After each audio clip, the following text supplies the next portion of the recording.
Settled na lahat. Opo, bayad na po yun. Naka-impound. Hindi po. Bali, kinuha po nila yung plaka. Tapos yung lisensya po ng anak ko, kinuha din po nila. Kasi unregistered po. Kasi po pinagawa po namin. Pero naka-registered na. Opo. Kasi yun po yung gusto nila. So, binayaran po namin. So in other words, settled na lahat. Opo. Kaso nung bumalik po kami dito, for releasing na po talaga, ayan po.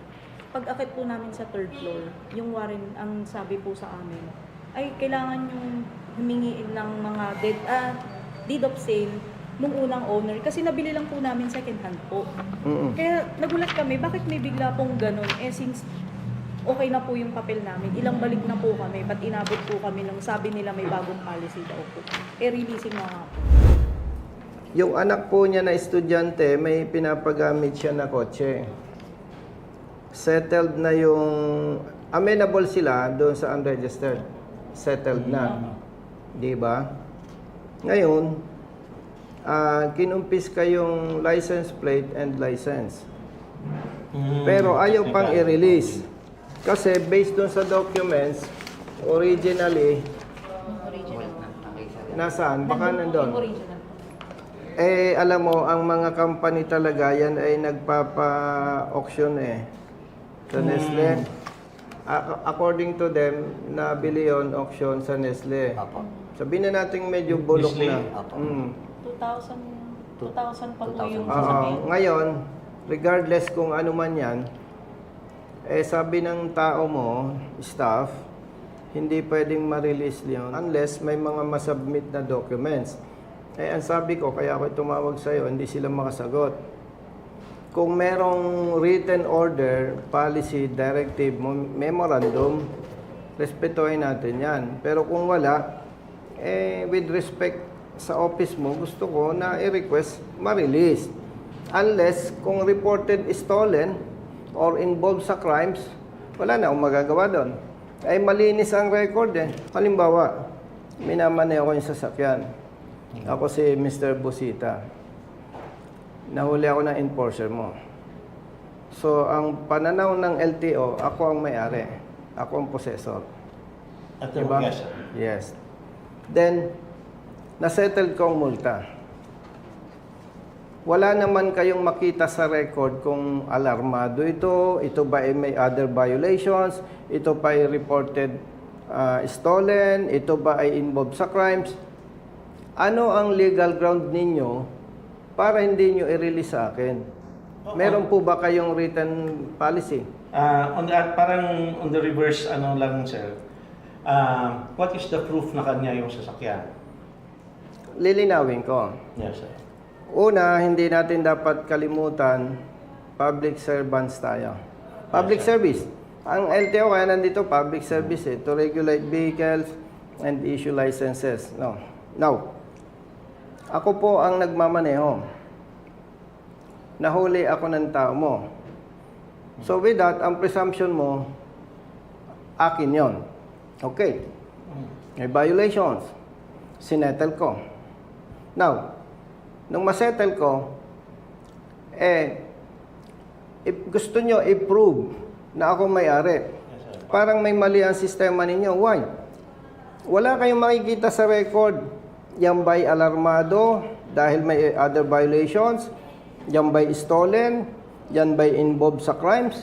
Wala kayong makita very clear Parang may mali parang ginigipit ninyo yung katulad ko kung ako yon. Now, kung director, kung meron kayong written policy, siyempre, ikaw as one of the official ng LTO, re-respetuhin kita. Pero kung wala kayong may pakitang written policy, kaibigan kita, pero hindi kita pipilitin. Pero pag hindi mo ni-release, bukas na bukas, bibigyan ko ito ng abogado. Magpapile kami ng case sa ombudsman. Wala kaming ibang pwedeng gawin. Alam ko, may background ka sa law. In this case, kayo yung may pagdududa Kung kayo may pagdududa, i-prove ninyo na tama ang pagdududa ninyo na may problema. But, kung wala kayong ma-prove na may problema, mali kayo. Ay, what about? Biglang sabi ng Nestle representative, Director Almora, walang problema. Ito po. So, with that, Dahil doon sa inyong pagdududa, naperwisyo na sila. Ang anak niya, 5 times nang nagpabalik-balik. So, alam mo, Director, isa yan sa advocacy ko eh. Ayaw kong napiperwisyo yung katulad nila eh. Pag sinuri nating mabuti, Director, yung problema, ang ugat ng problema, LTO. Why? One, alam ko, hindi mo itatanggi yan. Maaring wala ka pa sa LTO noon, pero maraming dekada ang nakalipas. Kahit walang alam, basta may pera, nagkakalisensya. Huwag mo nang aminin, huwag mo nang itanggi, kasi syempre, LTO ka. Pero alam ng taong bayan yan. So with that, na may nagkakalisensya na walang alam, hindi dumaan sa seminar, hindi sila na-inform na pag bumili ka ng sasakyan o nagbenta ka ng sasakyan, ito ang mga requirements. So, talo na doon yung mga motorista. So, kung opinion ko lang, unsolicited advice, magbigay ang lahat ng LTO offices ng dedicated lane para sa transfer ng ownership. Kumbaga sa gera, ceasefire muna. Pero, dapat ma-address yung mga problema. Katulad nung hindi na malocate yung may-ari. Alam ko ang solusyon doon eh. Napakasimple, ang dali. Ayaw ko lang na parang pinangungunahan ko ang LTO. Lahat. Makakover ng isang solusyon lang yan. Hintayin ko lang, titingnan ko kung anong plano nyo. Marami na akong na-meet na car owners, even riders. Gustong mag-asikaso. Pero may problema, even LTO, hindi ma-address kung anong gagawin. Going back, yung issue nito, anong plano natin? Yun na lang, sir. Anyway, may ano naman siya sa list. Ayaw ko. Pag hindi sinabi ng batas at walang palisiya, sorry. Hindi pwede. I-apply ko yung memo na just suspended, sir. Ano? Yung must be transferred within. Hindi pwedeng i-apply mo sa kanila, sa iba hindi. Hindi yun nga, sir. Kaya Hindi pwede yun. I-release mo na lang kasi wala kang makita sa system na may sabit. Sana kung may nakita kayo, Colonel, pasensya, alarmado eh. Colonel, pasensya, reported stolen eh.